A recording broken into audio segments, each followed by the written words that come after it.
एक शाम मेरे पति एक 18 साल की लड़की को घर ले आए और कहा कि गरीब है, इसे काम की ज़रूरत है। मैंने कहा ऐसा क्या काम है हम दोनों के बीच में, अकेली कर सकती हूँ मैं। लेकिन उन्होंने बोला यह यहीं रहेगी और कुछ काम करेगी। ऐसा बोलकर वो बेडरूम में चले गए। किसी अजनबी जवान लड़की को इस तरह अपने घर में रखना मुझे कुछ समझ नहीं आया। मैं रचना हूँ। अभी अभी शादी के बाद मैं और मेरे पति सूरज एक बड़े शहर में आ गए हैं। हम दो ही लोग हैं। एक बड़ा फ्लैट है। मेरे पति की अच्छी जॉब है। मैं कभी कभी यह सोचती हूँ कि मुझे बहुत अच्छा पति मिला है। शहर में आए अभी हमें कुछ दिन ही हुए हैं, तभी मेरे पति एक 18 साल की लड़की को एक दिन घर ले आए। कहा कि गरीब है, इसे काम की ज़रूरत है। मैंने कहा ऐसा क्या काम है हम दोनों के बीच में, अकेली कर सकती हूँ मैं। लेकिन उन्होंने बोला यह यहीं रहेगी और कुछ काम करेगी। मैंने बोला ठीक है। किसी अजनबी जवान लड़की को इस तरह अपने घर में रखना मुझे कुछ समझ नहीं आया, वो भी तब जब मैं मना कर रही हूँ। रात मैंने सोचा कि उनसे पूछूं कि आखिर यह लड़की कौन है। लेकिन रात जब मैं कमरे में गई तब वो अपने लैपटॉप पर मीटिंग में बिजी थे। जैसे ही मैंने दरवाज़ा खोला, मुझे हाथ से इशारा करके चुप रहने को कहते हैं। मैं बिस्तर के एक साइड पर सो गई। सुबह करीब 7 बजे जब मेरी नींद खुली तब मैंने देखा पतिदेव बिस्तर पर नहीं हैं। मैंने बाथरूम में देखा, वो वहाँ भी नहीं थे। दरवाज़ा के पास जाकर जब मैंने किचन में देखा तो मेरे पति हाथ में पैसे लिए उस लड़की को दे रहे थे और वो लड़की रो रही थी। वो उसे चुप भी करा रहे थे। पैसे देकर वो मुझसे मिले बगैर बाहर मेन रोड से निकल गए। मुझे अब कुछ समझ नहीं आया कि बात क्या है। थोड़ी घबराहट भी हुई। अजीब अजीब ख्याल मन में आने लगे। साथ ही यह भी ख्याल आया कि जो मैं सोच रही हूँ ऐसा कुछ भी नहीं हो। मैं बेडरूम से बाहर आई। वो लड़की ने मुझे देखकर अपने आंसू पोंछ लिए। मुझे देखते ही वो बोली, मैडम साहब बोले कि आज वो शहर के बाहर जा रहे हैं मीटिंग के लिए, कल शाम तक आएंगे। आप सो रही थी इसलिए आपको नहीं उठाया। मुझे कहा कि आपको बता दें। मुझे उससे बात करने का बिल्कुल भी मन नहीं था, इसलिए मैंने उसकी तरफ देखा भी नहीं।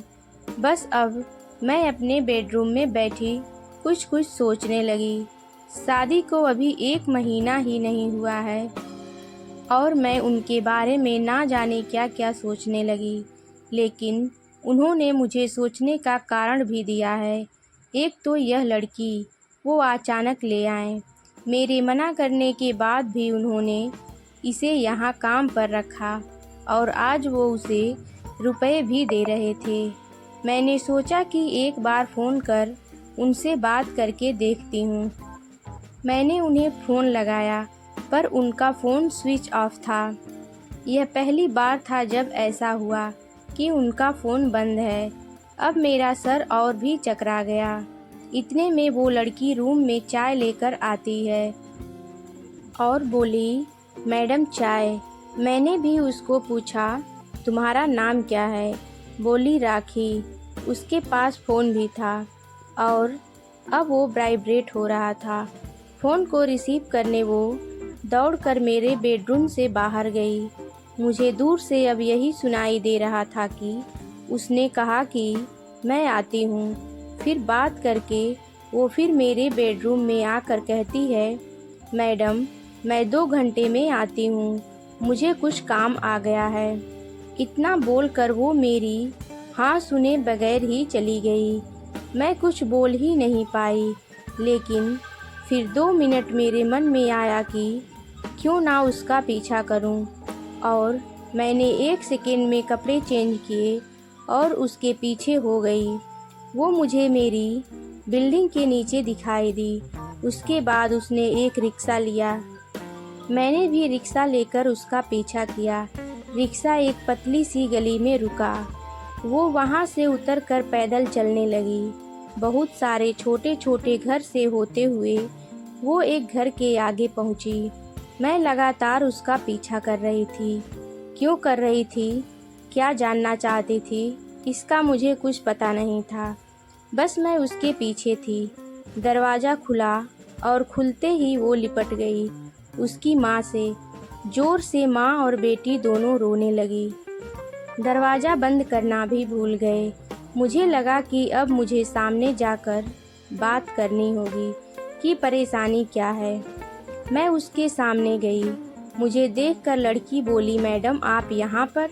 मैंने कहा, तुम्हारे साहब बोल गए थे कि तुम्हारा ध्यान रखना। उसकी रोती हुई माँ बोली कि ऐसा इंसान बहुत कम मिलते हैं। मैंने पूछा, क्या परेशानी है, आप मुझे बताएं। माँ बोली कि इसके पिता साहब ऑफिस में सिक्योरिटी में नौकरी करते थे। अचानक हार्ट अटैक से उनका देहांत हो गया। इसका एक भाई है, लेकिन उसे पीने और जुए की लत है। वो मेरे पास एक पैसा नहीं टिकने देता था। मैं अपनी परेशानी लेकर साहब के पास गई और उन्होंने पैसों से हमारी मदद की। साथ ही उन्हें जब मैंने बताया कि इसका भाई ऐसा है तो उन्होंने कहा कि इसका यहाँ रहना सही नहीं है, इसलिए वो इसे अपने घर को ले गए। मैं इनकी बातें सुन ही रही थी कि उनका फ़ोन आया। मैंने फ़ोन रिसीव किया। सूरज बोले कि उनका फ़ोन रात में मीटिंग की वजह से चार्ज नहीं था, इस कारण बंद आ रहा था। मुझे पूछा कि कहाँ हो, तो मैंने बोला कि मैं उनके घर आई हूँ। सूरज बोला, हाँ मैं रात में तुम्हें बताने वाला था, पर मीटिंग की वजह से लेट हो गया और तुम सो गई। मुझे उस समय जो सही लगा वो मैंने किया, इसलिए मैं उसे तुम्हारे पास ले आया। मैंने कहा, बिल्कुल ठीक किया आपने। लड़की को लेकर फिर मैं अपने फ्लैट चली गई। अब मैं उसे और अपने पति दोनों को ज़्यादा प्यार करने लगी।